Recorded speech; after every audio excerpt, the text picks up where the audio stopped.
अस्सलाम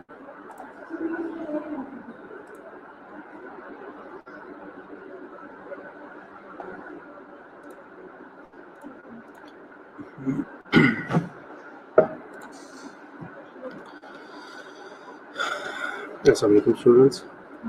first year कैसे हो आप लोग? फर्स्ट ईयर हम लास्ट लेक्चर से डिप्थीरिया पढ़ रही है, ठीक है? तो लास्ट लेक्चर में किसी का कोई क्वेश्चन हो तो पूछ लो। लास्ट लेक्चर में किसी का कोई क्वेश्चन हो तो पूछ लो, ठीक है? आज हम फेरेंजियल डिप्थीरिया से पढ़ेंगे, ठीक है? तो फेरेंजियल डिप्थीरिया क्या है? Pharyngeal diphtheria insidious onset of exudative pharyngitis, ठीक है? मैंने आप लोगों को उस दिन ये चीज़ें बताई थी कि एक्सुडेटिव आराम से आहिस्ता-आहिस्ता जो है वो एक्सुडेटिव फेरेंजाइटिस जो है वो बन जाता है, ठीक है? एक्सुडेटिव जो है वो स्प्रेड हो जाता है, ठीक है? और वो एक सूडो मेम्ब्रेन बना देता है, ठीक है? वो सूडो मेम्ब्रेन क्या करता है? वो सूडो मेम्ब्रेन या जो फॉल्स मेम्ब्रेन बनता है वो अगर वक्त के साथ-साथ जो है वो इंक्रीज हो जाए या वक्त के साथ जो है वो थिक हो जाए तो रेस्पिरेटरी ऑब्स्ट्रक्शन हो सकती है, और उस ऑब्स्ट्रक्शंस की वजह से जो है वो एस्फिक्सिएशन हो सकती है। और एस्फिक्सिएशन क्या है? एस्फिक्सिएशन जो है कि वो हालत है जिसमें हाइपर किपनिया होता है, ठीक है? आपका कार्बन डाइऑक्साइड लेवल जो है वो इंक्रीज कर जाता है, ठीक है? और बॉडी के अंदर ऑक्सीजन का मकदार कम हो जाता है, तो आप जो है वो सफोकेट फील कर रहे हो। उस सफोकेशन की फीलिंग्स को जो है वो क्या कहते हैं? उसे एस्फिक्सिएशन बोलते हैं, ठीक है? जब आपका दम घुटता है और उस एस्फिक्सिएशन की वजह से जो है वो डेथ हो सकती है, ठीक है? इसमें फीवर जो है वो हाई नहीं रहता, लेकिन पेशेंट जो है वो टॉक्सिक होते हैं, ठीक है? फेरेंजियल के बारे में हमने ये पढ़ा था, ठीक है? फेरेंजियल की जो है वो हमने ये साइंस जो कि कॉम्प्लिकेशंस थी वो कॉम्प्लिकेशंस भी पढ़ी थी, जो डिस्टिंक्ट कॉम्प्लिकेशन है, जो कि लेटर कॉम्प्लिकेशन है, जो कि बाद में आती है, ठीक है? ठीक है। उसके बाद जो है वो अब हम आज जो है वो स्टार्ट करेंगे लरेंजियल डिप्थीरिया से, ठीक है? अब लरेंजियल डिप्थीरिया क्या है? लरेंजियल डिप्थीरिया जो है या तो ये एक्सटेंशन होगा फेरेंजियल फॉर्म का, ठीक है? जो फेरेंजियल डिप्थीरिया हुआ था वो जो है वो आगे ट्रेवल करके आगे प्रोग्रेस करके जो है वो लरेंजियल डिप्थीरिया में चेंज हो जाता है, ठीक है? और द ओनली साइट इन्वॉल्व रेनले, ठीक है? और या ये जो अगर या तो ये उससे जो है ये एक्सटेंशन है उसका या जो है, लेकिन ये ऑलमोस्ट ये रेयरली होता है, ठीक है? सिम्टम्स इसमें जो आते हैं वो माइल्ड फीवर होता है, ठीक है? With little absorption of toxin, ठीक है? उसके अलावा जो है वो डिज़निया होगा, ठीक है? इसके अलावा जो है वो हॉर्सनेस होगी और साथ में जो है वो बार्किंग कफ होगा, ठीक है? डिज़नेस क्या है? डिज़निया क्या है? डिज़निया जो है वो डिफिकल्टी इन ब्रीदिंग हो गई, ठीक है? अब बंदा जो है वो जो पेशेंट जो ब्रीथ कर रहा है, ठीक है? उसे ब्रीदिंग में जो है वो डिफिकल्टी आएगी। The next one is hoarseness. Hoarseness क्या है? हॉर्स मीन जो है वो जिस तरह ये हॉर्स से निकला है, ठीक है? हॉर्सनेस का मतलब ये है कि इसका गला जो है या ये पेशेंट के गले से जो है वो हॉर्सनेस आएगी, ठीक है? इस तरह जिस तरह घोड़े की आवाज़ नहीं होती, इस तरह जो है वो हॉर्सनेस आएगी, ठीक है? The next one is barking cup. Barking cup का मतलब क्या है? जिस तरह वो जिसे हम कहते हैं ना कुत्ता कांसी, इस तरह वो ना अजीब-अजीब तरह की जो है वो कांसी करेगा, ठीक है? ऑफिंग कब करेगा, ठीक है? द नेक्स्ट वन इज अब इसमें क्या है कि the pseudo membrane can lead to airway obstruction comma anxiety, ठीक है? जिस तरह मैंने पहले बताया कि इसके अंदर जो है वो एक सूडो मेम्ब्रेन बनता है, और वो सूडो मेम्ब्रेन जो है अगर टाइम टू टाइम या फिर द पैसेज ऑफ टाइम अगर वो थिक हो जाए तो थिकनेस की वजह से जो है वो एयरवे को ऑब्स्ट्रक्ट कर सकता है, ठीक है? और उस ऑब्स्ट्रक्शन की वजह से जो है वो पेशेंट कोमा में भी जा सकता है और हत्ता कि पेशेंट की डेथ भी हो सकती है, ठीक है? ओके।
ठीक है, साकिब या अपनी जगह चेंज कर लो, ठीक है, और या जो है नहीं आ रही कोई इशू है तो फिर आप लोग जो है वो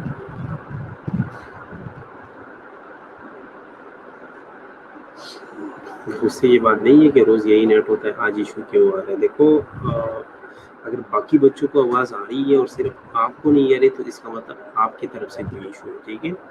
अगर मेरी तरफ से इशू होता तो फिर हर बच्चे को जो है वो इशू आता, ठीक है, किसी को भी आवाज़ नहीं जाती। लेकिन अगर कुछ बच्चों को आवाज़ जा रही है, कुछ को नहीं जा रही, तो इसका मतलब है यहाँ से इशू नहीं है। अगर यहाँ से इशू होता तो फिर किसी को भी नहीं सुनता, ठीक है। अब अगर कुछ बच्चों को आवाज़ आ रही है इसका मतलब यहाँ से ठीक है ना, ठीक है।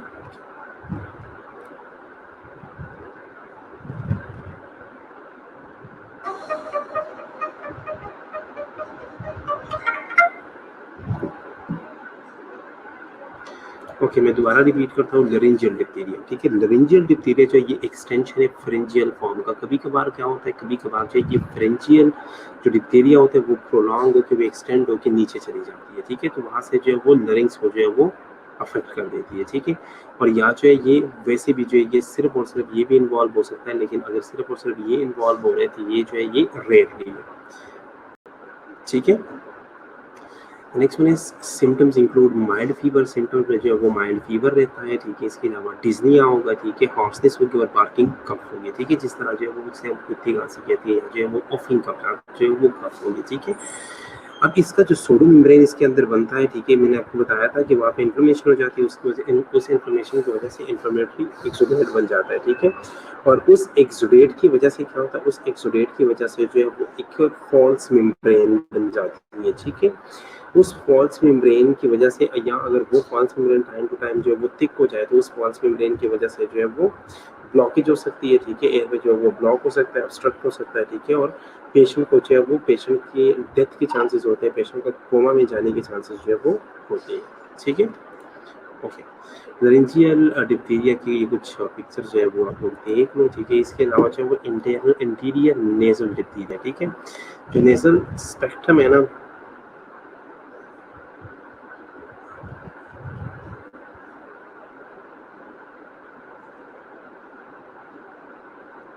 ठीक है। इंटीरियर नेजल डिप्थीरिया क्या है? अब इंटीरियर नेजल डिप्थीरिया जो है the onset is indistinguishable from that of the common cold and is usually characterized by a mucopurulent nasal discharge containing both mucus and pus, which may become blood thin, ठीक है। किस किस को आवाज़ clear नहीं है मुझे ये बताओ, सबको आवाज़ क्लियर नहीं है या कुछ बच्चों को इशू है? अगर कुछ बच्चों को इशू है, ठीक है, फिर यहाँ से प्रॉब्लम नहीं है, फिर आप लोगों की तरफ से प्रॉब्लम है, ठीक है। लेकिन अगर सब बच्चों को इशू आ रहा है फिर मेरी तरफ से प्रॉब्लम है,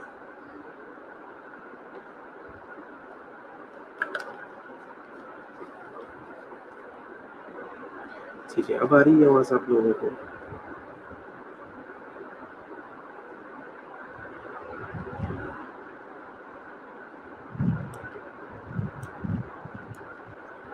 अब आ रही है आवाज़?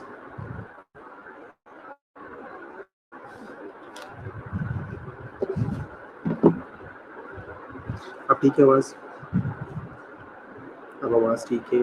ओके, चलो अब आ रही है। Okay, very good. Interior nasal diphtheria, ठीक है। ये जो नोज है हमारा ना, इसका जो इंटीरियर पार्ट है ना, ये जो पार्ट है जो बाहर की तरफ है, ठीक है, इसमें अगर डिप्थीरिया हो जाए तो उसकी कौन कौन सी चीज़ें होंगी, ठीक है।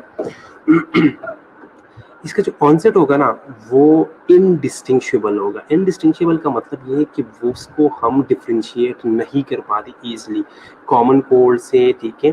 क्योंकि मोस्टली अब यहाँ पे जो है वो कॉमन कोल्ड में भी यहाँ पे इरिटेशन होती है, ठीक है, और प्रॉब्लम्स होती है, ठीक है, डिस्चार्ज वगैरह निकलती है। लेकिन अगर इंटीरियर नेजल डिप्थीरिया है, ठीक है, तो इंटीरियर नेजल डिप्थीरिया जो है वो क्या है, उसको हम आसानी से डिफ्रेंशिएट नहीं कर सकते, आसानी से जो है वो हम उसे जो है वो सेपरेट नहीं कर सकते, डिस्टिंग्विश नहीं कर सकते कॉमन कोल्ड से,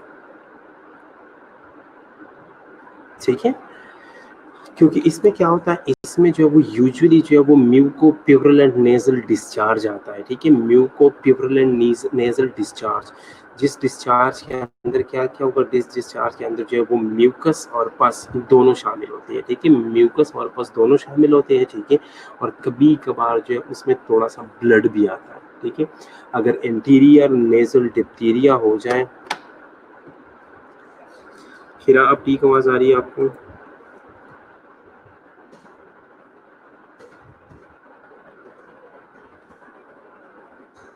ठीक है, अगर नेजल एंटीरियर नेजल डिप्थीरिया हो जाए,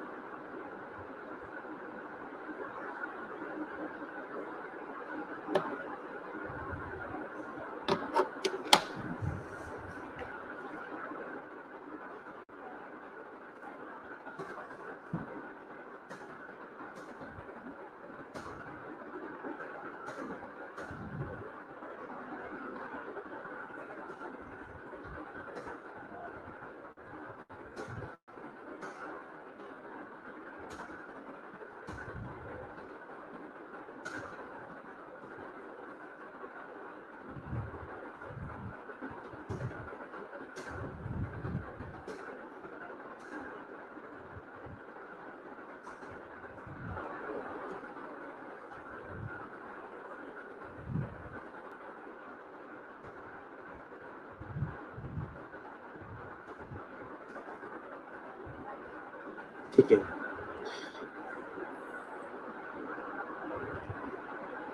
ठीक है, इंटीरियर नेजल डिप्थीरिया, ठीक है, इंटीरियर नेजल डिप्थीरिया क्या है, जो जो ये जो नोज का इंटीरियर पार्ट है ना, इसके अंदर अगर डिप्थीरिया हो जाए तो क्या, ठीक है, अगर इस इंटीरियर पार्ट में डिप्थीरिया हो जाए ना, तो उसको डिफरेंशिएट करना, कॉमन कोल्ड से डिफरेंशिएट करना मुश्किल होता है, क्योंकि दोनों के अंदर जो वो डिस्चार्ज निकलता है, ठीक है, लेकिन जो डिप्थीरिया के अंदर डिस्चार्ज निकलेगा ना, वो क्या होगा, वो उसमें म्यूकस और पस दोनों होंगी, ठीक है, इसमें म्यूकस और पस दोनों शामिल होते हैं, ठीक है, और कभी कभार जो है वो थोड़ा बहुत ब्लड भी निकलता है, ठीक है।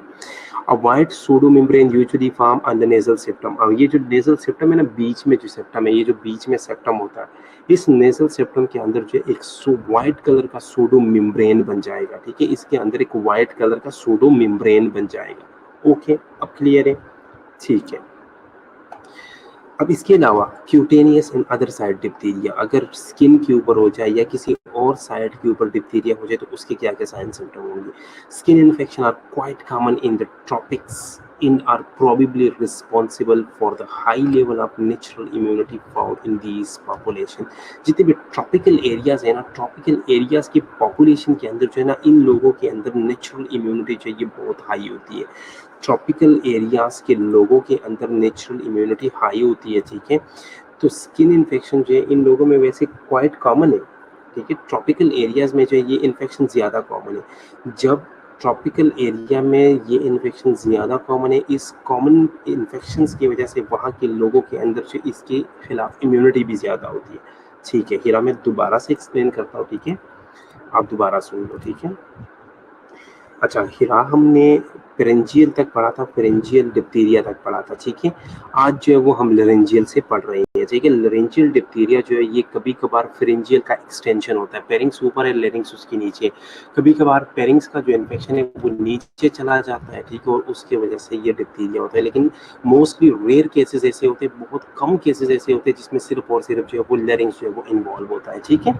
इसके सिम्टम्स क्या होंगे? इसके अंदर जो है वो पेशेंट को माइल्ड फीवर रहता है, ठीक है, डिज्निया रहता है, डिफिकल्टी होती है ब्रीदिंग के अंदर, ठीक है, हॉर्सनेस होती है, ठीक है, उसका आवाज जो है वो बारी सा हो जाता है, ठीक है, और साथ में जो है वो बार्किंग कफ करता है, जैसे कुत्ते वो कुत्ता नहीं होता, मतलब कुत्ते के जो मतलब बार्किंग होती है, ठीक है, इस तरह से बार्किंग कफ आवाज आती है, ठीक है, इस तरह जब हम कफ करते हैं उसी तरह की आवाज आती है, ठीक है।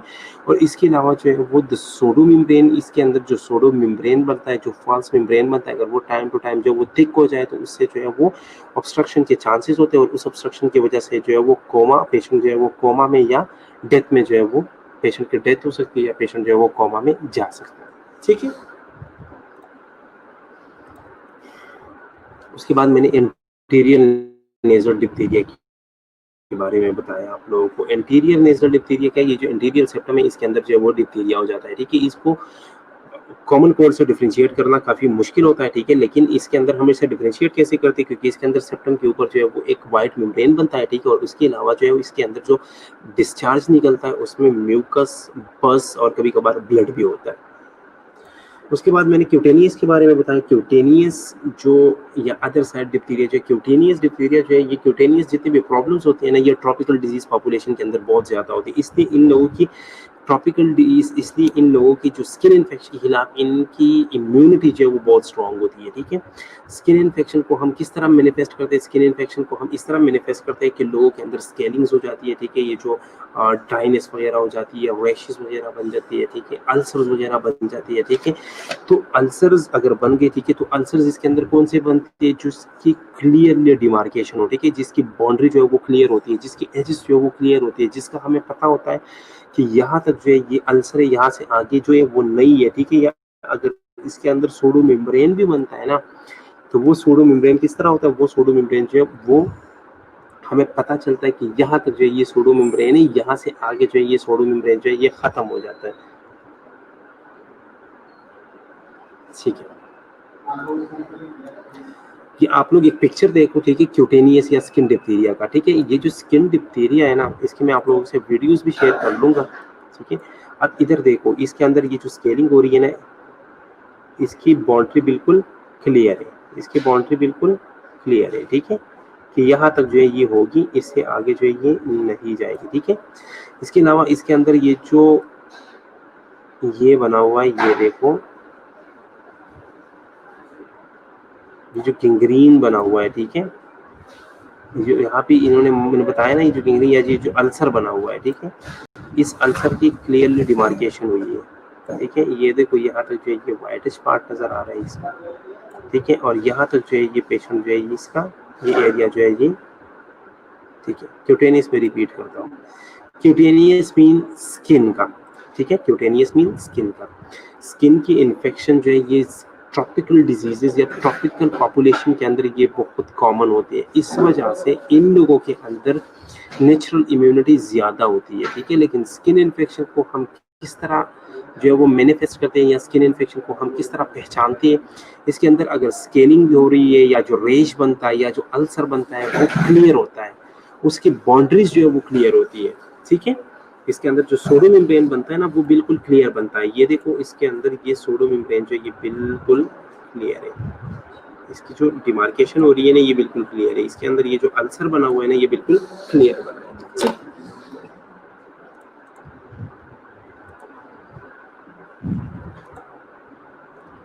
अब death from acute circulatory failure में अगर विद इन फर्स्ट 10 डेज, ठीक है, अगर आपका सर्कुलेटरी फेलियर हो जाए ना, इसकी वजह से, डिप्थीरिया की वजह से अगर सर्कुलेटरी फेलियर हो जाए, तो 10 दिन के अंदर अंदर जो है वो पेशेंट की डेथ होती है, ठीक है। About 25% of survivor of the early toxemia may later develop myocarditis with arrhythmias or cardiac failure, ठीक है।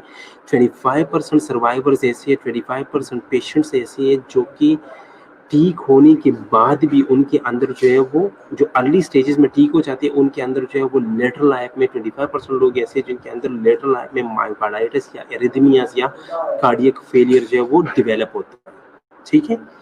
Neurological involvement occur in 75% of cases, 75% cases के अंदर जो है उन उसमें न्यूरोलॉजिकल इन्वॉल्वमेंट होता है। Usually starts after 10 days of in with palatal palsy, ठीक है। 10 डेज के बाद जो है यूजुअली जब पैलेट की पाल्सी हो जाती है ना, ये जो अपर पैलेट होता है ना, पैलेटल पाल्सी हो जाता है। पाल्सी का मतलब है जब उस वो जो है वो फेल हो जाता है, पैलेट के अंदर जो है उसके न्यूरॉन जो है वो जब डिस्टर्ब हो जाते हैं ना, उससे 10 दिन बाद जो है ये न्यूरोलॉजिकल इन्वॉल्वमेंट जो है वो स्टार्ट हो जाता है, ठीक है। Paralysis of accommodation upon follow manifest by difficulty in reading small print, ठीक है। अब पैरालिसिस जो है पैरालिसिस ऑफ अकोमोडेशन भी होती है। अकोमोडेशन क्या है? अकोमोडेशन हमारी आईज का जो अकोमोडेशन है, ठीक है। अकोमोडेशन ऑफ आईज या अकोमोडेशन ऑफ लाइट, जिसके जरिए जो है वो हम चीज़ों को जो है वो देखते हैं, जिसके जरिए हम चीज़ों की जो है हमारी माइंड के अंदर पिक्चर बनती है, ठीक है। अकोमोडेशन के जरिए हमारे रेटिना के ऊपर जो है वो पिक्चर बनती है, वो इमेज बनती है किसी भी लेटर की, किसी भी चीज़ की, बाहर की दुनिया की, ठीक है। जब अंदर पिक्चर बन जाती है आई के अंदर, तभी हम चीज़ों को जो है वो देख पाते हैं, ठीक है। तो उसके अंदर भी पैरालिसिस होता है, ठीक है। और कब होता है और हमें पता कैसे कैसे चलता है, जो स्मॉल प्रिंट्स वाली चीज़ें हैं ना, जो स्मॉल चीज़ें हैं, ठीक है, उनको हम आसानी से जो वो रीड नहीं कर सकते, उन्हें हमें रीडिंग में जो वो डिफिकल्टी आना शुरू हो जाता है, ठीक है। उसके अलावा जो वो जनरलाइज पोलीन्यूराइटिस है, generalised neuritis with weakness in paraesthesia में follow in the next 10 to 14 days, ठीक है। और नेक्स्ट 10 to 14 डेज के अंदर जो है वो जनरलाइज वीकनेस हो जाती है, पैरेस्थीसिया हो जाता है, ठीक है। यहाँ तक कोई क्वेश्चन?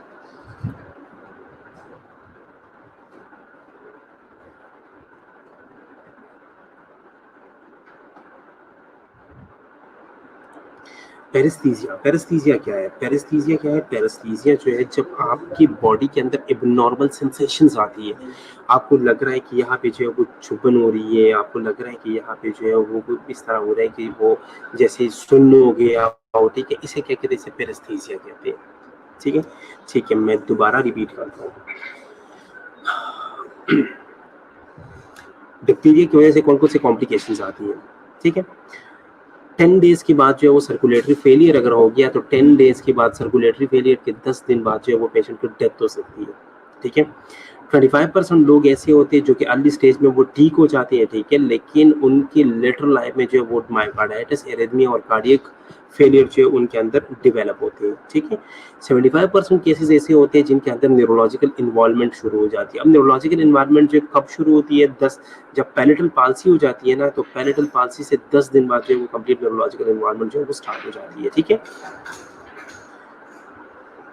जब डिजीज हो गया, डिजीज के बाद 10 दिन बाद जो है वो पेलेटल पाल्सी हो जाती है, ठीक है, और तब इस पेलेटल पाल्सी की वजह से जो है वो न्यूरोलॉजिकल इन्वॉल्वमेंट जो है वो स्टार्ट हो जाता है, ठीक है। पेलेटल पाल्सी जो है ये भी न्यूरोलॉजिकल इन्वॉल्वमेंट है। तो 10 दिन के बाद, डिजीज के 10 दिन के बाद अक्सर जो है वो पेलेटल पाल्सी हो जाती है, और तभी जो है हम कहते हैं कि इस बंदे का न्यूरोलॉजिकल सिस्टम जो है वो इन्वॉल्व हो गया। अब उसके बाद जो है वो क्या होता है? उसके बाद जो है वो अकोमोडेशन की पैरालिसिस हो जाती है। अकोमोडेशन क्या है? आई अकोमोडेशन, जिसकी वजह से हमारी रेटिना के ऊपर पिक्चर बनती है और हम चीज़ों को देख पाते हैं, हम चीज़ों को जो है वो समझ पाते हैं, ठीक है। तो वो जो है वो स्टार्ट हो जाता है, ठीक है, और उसकी वजह से हमें जो है वो स्मॉल प्रिंट की चीज़ों को जो है वो रीड करने में इशू होता है, ठीक है।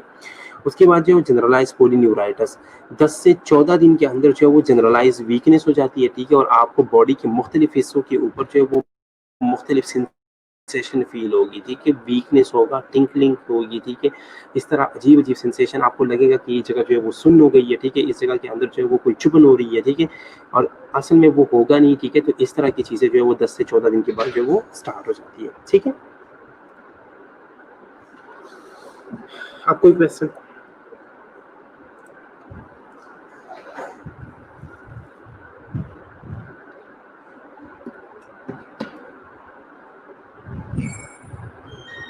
यहाँ तक कोई क्वेश्चन?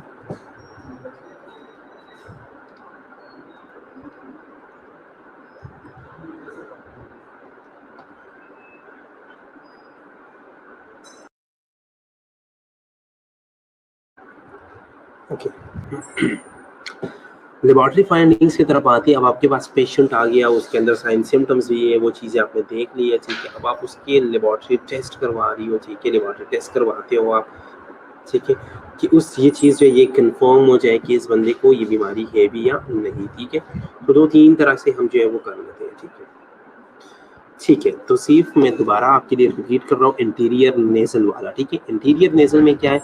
ये जो इंटीरियर पार्ट है ना नोज का, इसके ऊपर जो है वो क्या हो जाता है? इसके ऊपर जो है वो डिप्थीरिया हो जाता है। अब इसको और कॉमन कोल्ड को, जो फ्लू होता है, हमें उसको डिफरेंशिएट करना दोनों को थोड़ा सा मुश्किल होता है, क्योंकि दोनों के अंदर जो है वो प्योरुलेंट डिस्चार्ज निकलता है, ठीक है। लेकिन डिप्थीरिया के अंदर जो स्पेसिफिक डिस्चार्ज निकलते हैं उसमें पस भी होता है, उसमें डिस्चार्ज भी होता है, म्यूकस भी होता है, ठीक है, और साथ साथ कभी कभार जो है वो ब्लड भी आना शुरू हो जाता है, ठीक है। दूसरी बात ये है कि इसके अंदर जो नेजल सेप्टम है ना, नेजल सेप्टम के ऊपर जो है वो एक व्हाइटिश सूडो मेम्ब्रेन बन जाता है, ठीक है। तो तभी जो है वो हमें पता चल जाता है कि ये चीज असल में है क्या, ठीक है। अब हमने लेबोरेटरी फाइंडिंग्स की तरफ आना है। लेबोरेटरी फाइंडिंग्स, और कोई क्वेश्चन इसमें? तब मैं लेबोरेटरी फाइंडिंग्स जो है वो शुरू कर लेता हूँ।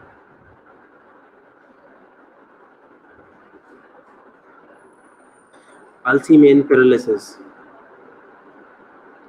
ठीक है, अल्सीमेन पैरालिसिस, जो चीजें हमारे आउट ऑफ कंट्रोल हो जाती है, ठीक है, जो हम कहते हैं ना कि ये पैरालाइज हो गया है, अब ये जगह जो है ये इसे यूज़ नहीं कर सकता, ठीक है। हाथ पैरालाइज हो गया, हाथ को जो है हम यूज़ नहीं कर सकते। पैर पैरालाइज हो गया, पैर जो है हम यूज़ नहीं कर सकते, ठीक है। पाल्सी का मतलब है पैरालिसिस, ठीक है। ओके, अब आपके पास पेशेंट आया, आपने देख लिया, उसके साइन सिम्टम्स वगैरह भी देख लिए, अब आपने लेबोरेटरी फाइंडिंग से जो उसे कंफर्म करना है। तो दो तरह की एग्जामिनेशन हम मोस्टली कर रहे हैं, रूटीन एग्जामिनेशन और स्पेशल एग्जामिनेशन, ठीक है। रूटीन एग्जामिनेशन में हमने देखना है ल्यूकोसाइट्स का लेवल देखना है, प्लेटलेट्स का लेवल देखना है, ठीक है, और सीरम एंजाइम्स वगैरह या प्रोटीन्स वगैरह जो है वो हम देखते हैं इसके अंदर। तो ल्यूकोसाइटोसिस होता है पेशेंट के ऊपर, मोस्टली पेशेंट्स के अंदर जो है वो ल्यूकोसाइटोसिस नजर आता है, ठीक है। न्यूट्रोफिल्स जो है वो डोमिनेंट होते हैं, न्यूट्रोफिल्स ज्यादा होते हैं पेशेंट्स के अंदर। लो प्लेटलेट्स काउंट होता है, ठीक है। थ्रोम्बोसाइटोपेनिया होगा, ठीक है। और अगर आप उनका सीरम प्रोफाइल जो है वो जो एंजाइम्स प्रोफाइल है या जो प्रोटीन्स या जो प्रोटीन्स प्रोफाइल अगर आप चेक करते हैं तो आपको जो है मोस्टली सीरियस केसेस के अंदर जो है वो यूरिया के अंदर जो है वो प्रोटीन नजर आएगा, ठीक है। दूसरी तरफ अगर हम देख लें स्पेशल एग्जामिनेशन की तरफ अगर हम चलते हैं तो बैक्टीरियोलॉजिकल एग्जामिनेशन हम करते हैं। Smear in gram stain can found clostridium diphtheria but cannot identify from the bacteroides, ठीक है। स्मेयर अगर हम देख लें या अगर हम उसकी ग्राम स्टेनिंग कर लें तो उसके अंदर जो है वो क्लास्ट्रोडियम डिप्थीरिया जो है वो नजर आएगा, ठीक है। लेकिन उसको हम बैक्टीरियोइड्स के फॉर्म में जो वो आइडेंटिफाई नहीं कर सकते, ठीक है। बैक्टीरियोइड्स के फॉर्म में हम उसे आइडेंटिफाई नहीं कर सकते। यहाँ तक कोई इशू?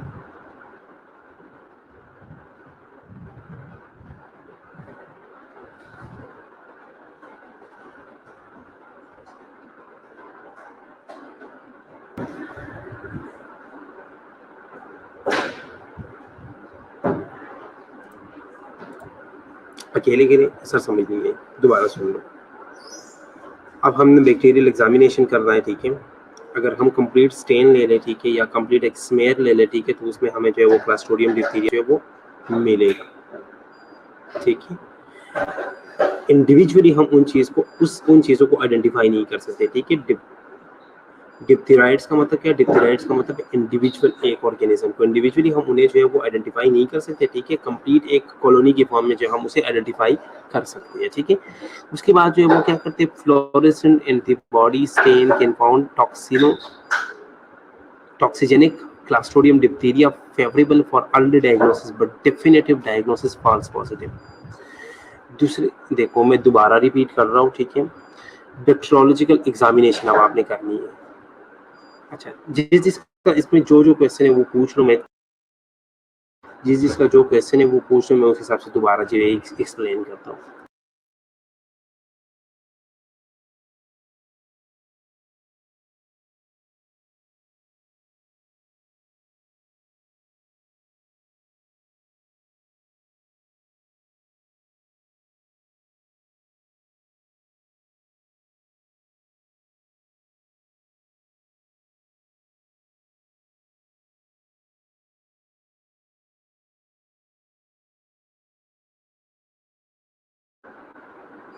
दोबारा रिपीट कर दूँ?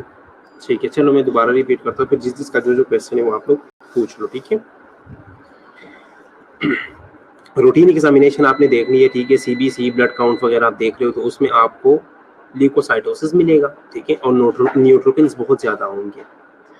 दूसरा, अगर आप प्लेटलेट्स को देखो तो थ्रोम्बोसाइटोपेनिया होगा, प्लेटलेट्स का लेवल कम मिलेगा आपको, ठीक है। इसके अलावा आप अगर सीरम एंजाइम्स या प्रोटीन प्रोफाइल देख लो तो आपको उस पेशेंट की यूरिन के अंदर प्रोटीन्स मिलेगा, ठीक है। नेक्स्ट, अब आपने स्पेशल एग्जामिनेशन की तरफ जाना है, बैक्टीरियोलॉजिकल एग्जामिनेशन आप कर रहे हो, ठीक है। तो जब भी आप इसका स्मेयर और ग्राम स्टेन करोगे ना तो आपको उसके अंदर क्लास्ट्रोडियम डिप्थीरिया मिलेगा, लेकिन उसमें आप ये अगर आप डिप्थीरियोइड्स देख लो तो डिप्थीरियोइड्स में से आपको उस क्लास्ट्रोडियम डिप्थीरिया को आइडेंटिफाई करना मुश्किल हो जाएगा। डिप्थीरियोइड्स क्या है? डिप्थीरियोइड्स जो है ये डिप्थीरिया की वो स्पीशीज है, इस जेनस की वो स्पीशीज है जो डिजीज कॉज नहीं करते। कुछ ऑर्गेनिजम्स ऐसे होते हैं जो डिजीज कॉज नहीं करते, ठीक है। डिप्थीरियोइड्स जो है वो क्या है? वो बैक्टीरिया या इस जीनस का वो बैक्टीरिया जिसके अंदर डिप्थीरिया बेसिलस मौजूद है, जो है डिप्थीरिया, लेकिन वो डिजीज कॉज नहीं कर रहे, ठीक है। तो उनके अंदर जो है वो हमें वो फिर मुश्किल होगा कि इनमें से कौन से ऑर्गेनिज्म जो वो डिजीज कॉज कर रहे हैं, कौन से जो है वो ऑर्गेनिज्म कॉज नहीं कर रहे, ठीक है, डिजीज। लेकिन मोस्टली जो है वो हमें मिलेगा कि ये डिप्थीरिया है। अब भी समझ नहीं आई, समझ नहीं आई। देखो, ये हमारे पास एक स्मेयर है, ठीक है, या हमारे पास ग्राम स्टेन है, उसको हम जो है वो ऑब्जॉर्व कर रहे हैं माइक्रोस्कोप के जरिए। हमें ये तो पता चलेगा कि इसके अंदर क्लास्ट्रोडियम डिप्थीरिया है, लेकिन हमें इंडिविजुअली ये पता नहीं चलेगा कि इंडिविजुअली कौन सा ऑर्गेनिज्म डिजीज कॉज कर रहा है, कौन सा नहीं कर रहा, कौन सा कर रहा है, कौन सा नहीं कर रहा, ठीक है, क्योंकि सारे ऑर्गेनिज्म जो है वो डिजीज कॉज नहीं कर रहे। अब समझ आ गई, अब समझ आ गई।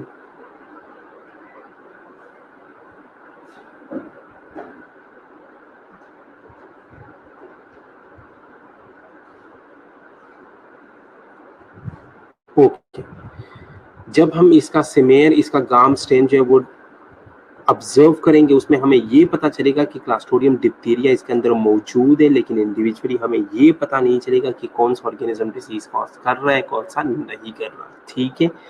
दूसरी चीज, फ्लोरेसेंट एंटीबॉडी स्टेन हम करते हैं। फ्लोरेसेंट एंटीबॉडी स्टेन में जो है वो हम क्या करते हैं, मुख्तलिफ किस्म की जो है वो फ्लोरेसेंट लाइट्स वगैरह जो है वो उसके ऊपर डालते हैं, ठीक है।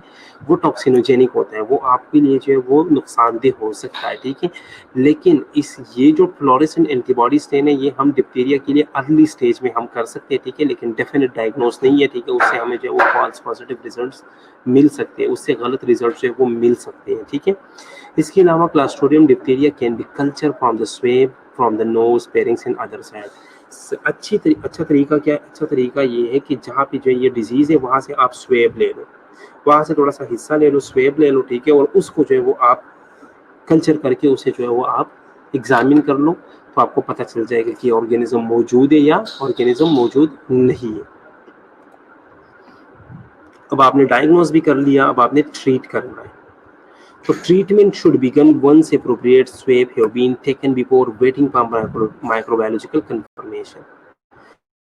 ट्रीटमेंट हम तब स्टार्ट करेंगे जब हमने स्वेब लिया और स्वेब से हमें कंफर्म हुआ कि इस बंदे को ये डिजीज है, तब जो है वो हम अपना ट्रीटमेंट स्टार्ट कर लेंगे।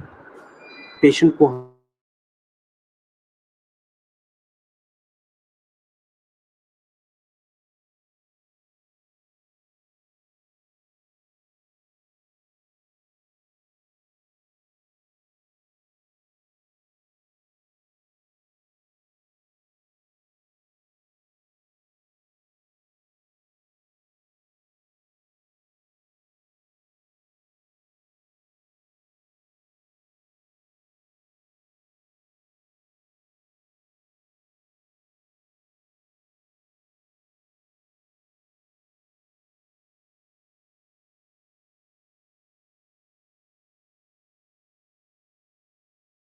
सुन लो आप, जब आप एक एप्रोप्रिएट स्वेब ले लेते हो, ठीक है, और उस स्वेब से जो है वो चीज़ें कंफर्म हो जाए कि इस बंदे को ये डिजीज़ है, तो आप जो है उसके बाद क्या करते हो, ट्रीटमेंट स्टार्ट कर लेते हो, ठीक है।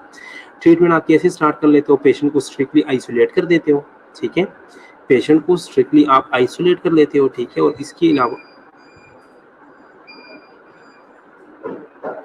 आप एंटीटॉक्सिन और एंटीबायोटिक्स जो वो यूज कर लेते हो। एंटीटॉक्सिन जब आप यूज कर लेते हो तो उनकी जो फ्री टॉक्सिन है वो न्यूट्रलाइज हो जाएंगे, ठीक है, और साथ में जो आप एंटीबायोटिक्स यूज कर लेते हो, ठीक है, elimination for further toxin production and to control local infection, ठीक है।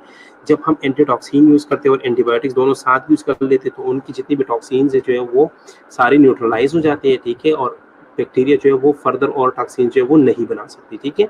उसके अलावा जो है वो लोकल इन्फेक्शन से जो है वो भी हम बच जाते हैं, ठीक है, और इसके अलावा जो है वो हम सपोर्टिव इंटरवेंशन कर लेते हैं, ठीक है। डिसइंटॉक्सिकेशन के दौरान जो है वो हम कुछ सपोर्टिव इंटरवेंशन वगैरह भी दे देते हैं।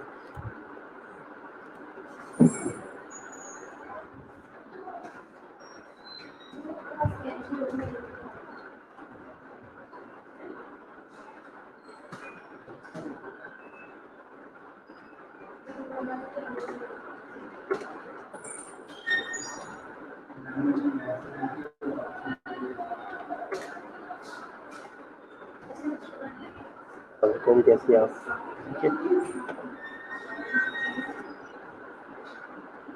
ठीक है, ओके। लाइट की वजह से बार बार इंटरप्शन हो रही है, तो इस वजह से अगर किसी चीज़ के समझ रहा है तो वो आप लोग उसी टाइम पूछ लो, ठीक है, ओके।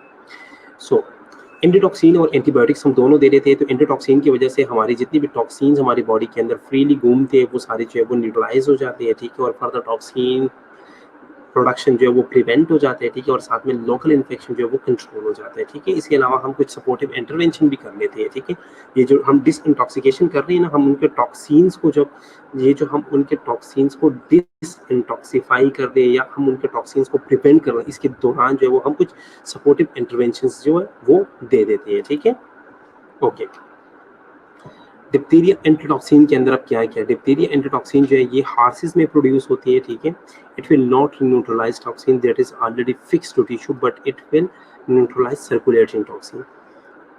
जो टॉक्सिन टिश्यूज के साथ ऑलरेडी कनेक्ट है ना, उनके ऊपर इसका कोई इफेक्ट नहीं आता।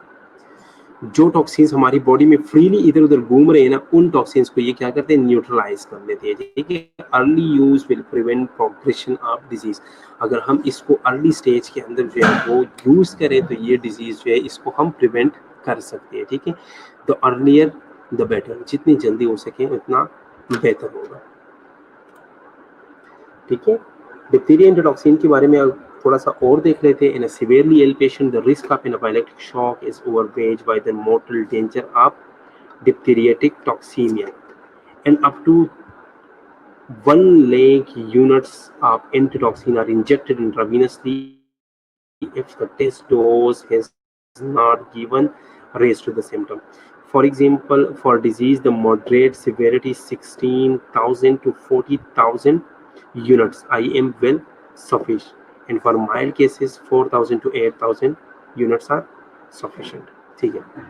जब भी हमारे पास अब इन इन इसका डोज क्या है, ठीक है, कितने आपने लगाने। अगर सिवियरली इल पेशेंट है ना और आपको लग रहा है कि इन जो इसकी बॉडी में टॉक्सिन्स घूम रही हैं इसकी वजह से इसे एनाफाइलेक्टिक शॉक हो सकता है, तो आपने क्या करना है, आपने 1 लाख यूनिट एंटीटॉक्सिन जो वो आप इंट्रावेनसली लगा सकती है, ठीक है, आप इतना लगा सकती है। लेकिन अगर आपने टेस्ट डोज नहीं दिया तो उसकी वजह से आपकी सिम्टम्स जो वो और भी ख़राब हो सकती है, ठीक है। तो आपने क्या करना है, सबसे पहले देखना है, सबसे पहले थोड़ा सा जो है वो टेस्ट डोज देना है, ठीक है, और उसके बाद जो है वो जितना जल्दी हो सके आपने 10 जो 1 लाख यूनिट जो है वो आप एंटीटॉक्सिन आप इसे इंट्रावेनसली लगा सकती है, ठीक है। लेकिन अगर डिजीज जो है वो सिवियरिटी मॉडरेट सिवियरिटी के लिए जो है वो हम 16,000 से लेके 40,000 यूनिट जो है वो आप IM भी लगा सकती हो, ठीक है, वो सफिशिएंट होगा, ठीक है। लेकिन अगर माइल्ड केस है तो माइल्ड केस में आप 4,000 से 8,000 यूनिट जो है वो आप दे सकती हैं। Reaction to this foreign protein include potentially lethal immediate anaphylactic reaction, और इसकी वजह से भी एनाफाइलेक्टिक रिएक्शंस हो सकते हैं। सीरम सिकनेस जो है वो हो सकता है, ठीक है, फीवर हो सकता है, अर्टिकेरिया हो सकता है, जॉइंट के अंदर पेन हो सकती है, ठीक है, जो कि 7 से 12 दिन के अंदर अंदर इंजेक्शन के बाद जो है ये सारे साइन सिम्टम्स आपके अंदर आना शुरू हो जाएगी, ठीक है।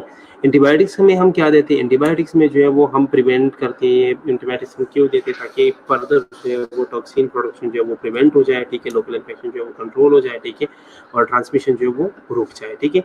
उसमें हम पेनिसिलिन दे सकते हैं, ठीक है, 1200 mg जो है वो 6 आवर्ली आप दे सकते हो। मॉक्सिसिलिन दे सकते हो 500 mg 8 आवर्ली, ठीक है। इसके अलावा जो है वो आप एरिथ्रोमाइसिन जो है वो ओरल या इंजेक्शन फॉर्म में आप दे सकते हो 40 to 50 mg पर केजी पर डे के हिसाब से, ठीक है। मैक्सिमम जो है आप 2 ग्राम तक जो है वो जा सकते हो 14 डेज के लिए, ठीक है। प्रिवेंट आपने कैसे करना है, प्रिवेंट जो है वो आपने एक्टिव इम्यूनाइजेशन कर देनी है बच्चों की। डिप्थीरिया अगर क्लोज कम्युनिटी के अंदर आ जाए, ठीक है, तो आपने कंटेंट जो है वो content should be given erythromycin, ठीक है। तो जो लोग जो है वो कांटेक्ट में आते हैं उन लोगों के साथ जिन्हें डिप्थीरिया हुआ उन्हें भी आप एरिथ्रोमाइसिन जो है वो दे सकते हो, ठीक है। और जितनी भी कांटेक्ट है, ठीक है, जितने भी लोग उसके साथ कांटेक्ट आता है पेशेंट के साथ, उन सबको आप इम्यूनाइज करो, ठीक है, या जो है वो टॉक्साइड्स का जो एक बूस्टर जो है वो आप दे सकते हो डिप्थीरिया टॉक्साइड्स का, ठीक है। यहाँ तक किसी का कोई क्वेश्चन?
ठीक है। नहीं, अभी तक स्लाइड्स अपलोड नहीं की, स्लाइड्स में 1-2 दिन में अपलोड कर दूँगा, ठीक है। स्लाइड में थोड़ा सा काम रहता है अभी, कुछ चीज़ें मैंने और भी डालनी है तो मैं फिर अपलोड कर दूँगा, ठीक है।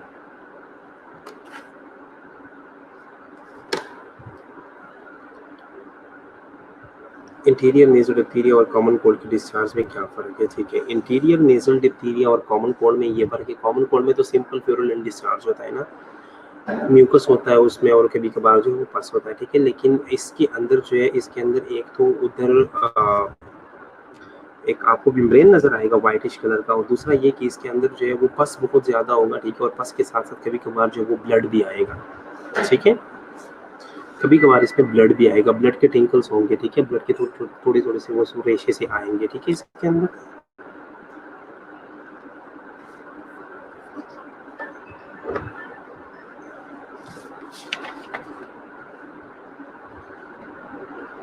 और कोई क्वेश्चन? और किसी का कोई क्वेश्चन?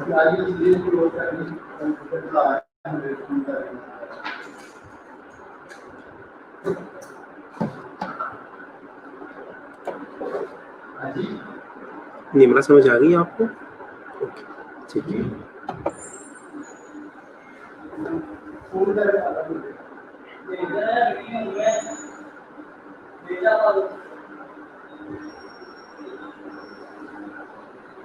चलो ठीक है, फिर हम अगर किसी का कोई क्वेश्चन नहीं है तो फिर हम अपना लेक्चर यहाँ पे एंड कर लेते हैं आज, क्योंकि 1 बजे जो है वो हमारी मीटिंग भी है, ठीक है। तो हम फिर अपना लेक्चर यहाँ पे एंड कर लेते हैं, ठीक है, और नेक्स्ट प्रेजेंटर को भी थोड़ा सा टाइम मिल जाएगा, आप लोग भी जो है वो अपना ब्रेक एंजॉय कर लो, ठीक है, क्योंकि 2 बजे फिर आप लोगों ने लेक्चर लेना है, ठीक है, तो फ्रेश हो जाओ, और किसी का कोई क्वेश्चन हुआ तो आप लोग पूछ लो, ठीक है, और इंशाल्लाह मैं कोशिश करूँगा कि 1-2 दिन में जो है वो इश्यूज़ रिज़ॉल्व करके, वो सारी चीज़ें करके वो जो है वो अपलोड कर दो, ठीक है। विक्ट्रोलॉजिकल एग्जामिनेशन का सेकंड पॉइंट ये था कि आपने क्या करना है, सेकंड पॉइंट में क्या था, मैं देख लूँ, मैं भूल गया कि सेकंड पॉइंट में क्या था।